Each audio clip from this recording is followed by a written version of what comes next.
নভেম্বরের শুরুতে রাজ্য বিজেপির নতুন রাজ্য কমিটির পদাধিকারীদের নাম চূড়ান্ত।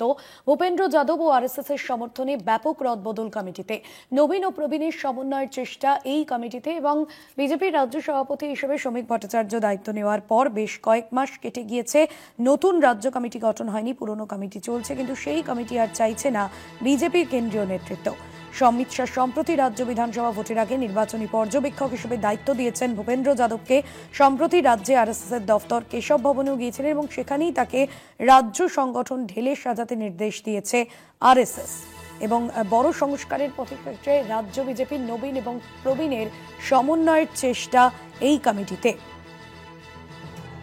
অন্যদিকে পুরনো এবং দলবদলু নেতাদেরও কড়া পদক্ষেপ করারও নির্দেশ দিয়েছে আরএসএস। সেক্ষেত্রে নতুন রাজ্য কমিটিতে পুরনোদের ফেরাতে হবে, শুধু তাই নয়, পুরনো নেতাদের যোগ্য সম্মান দিয়ে ফেরাতে হবে।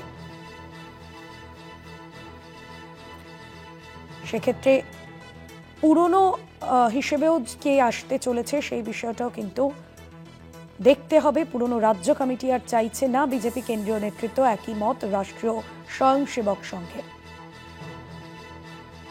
বিজেপি সূত্রের খবর, আরএসএস চাইছে রাজ্য বিজেপির কমিটিতে আসুক 70 থেকে 80% নতুন মুখ, তেমনই নির্দেশ আরএসএস এর।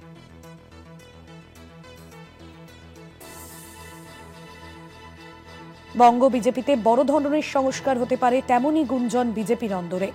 শ্রমিক ভট্টাচার্য রাজ্য বিজেপির সভাপতি হয়েছেন, 4 মাস হয়ে গেল, এখনো নতুন রাজ্য কমিটি গঠন করা হয়নি, কিন্তু সেই কমিটি আর চাইছে না বিজেপি কেন্দ্রীয় নেতৃত্ব।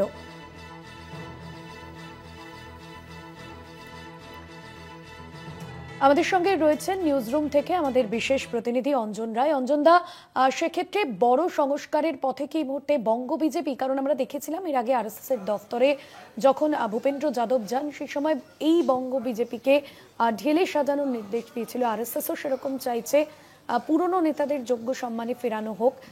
এই স্ট্র্যাটেজিকেই কি চাইছে বঙ্গ বিজেপি?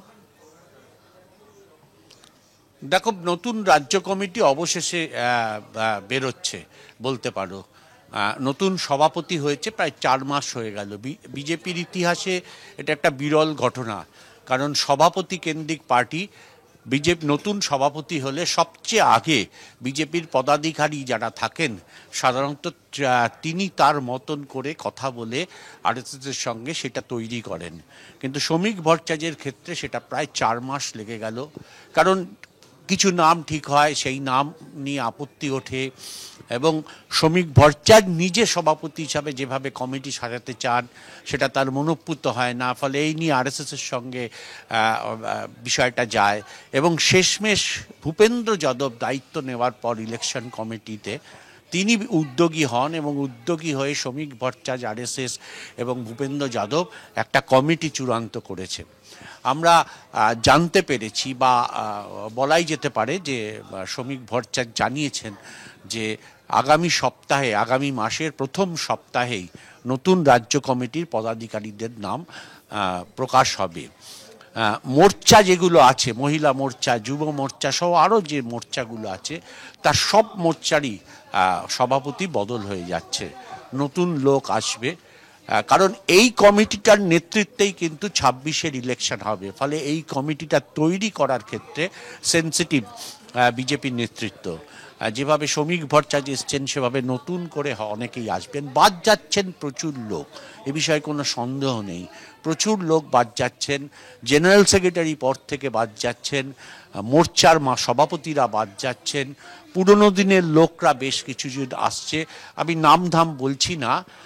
আবার মহিলা মোর্চার দায়িত্বে ফিরতে পারেন এরকমও শোনা যাচ্ছে যে কোনো একজন চলচ্চিত্র অভিনেত্রী। এরকম অনেক কিছু আছে, এই বিস্তারিতভাবে যাচ্ছি না। কিন্তু বিজেপির কর্মী, বিজেপির নেতা যারা জেলায় জেলায় লড়াই করে, যারা চেয়ে বসেছিলেন, তাদের কাছে সুখবর যে নভেম্বর মাসের প্রথম সপ্তাহেই বিজেপির রাজ্য কমিটি পদাধিকারীদের নাম প্রকাশ হচ্ছে এবং যাদের নেতৃত্বে গোটা বাংলায় তারা 26-এর ইলেকশন লড়াই করবে। একদমই ধন্যবাদ জানাবো আপনাকে। সরাসরি ছিলেন আমাদের বিশেষ প্রতিনিধি অঞ্জন রায়। নভেম্বরের শুরুতেই রাজ্য বিজেপির নতুন কমিটি শ্রমিক ভট্টাচার্য আসার পর 4 মাস কেটে গিয়েছে এবং বঙ্গ বিজেপি নতুনভাবে কমিটিতে নতুন মুখ আনতে চাইছেন এবং পুরনোদের যোগ্য সম্মানে ফেরাতে চাইছেন।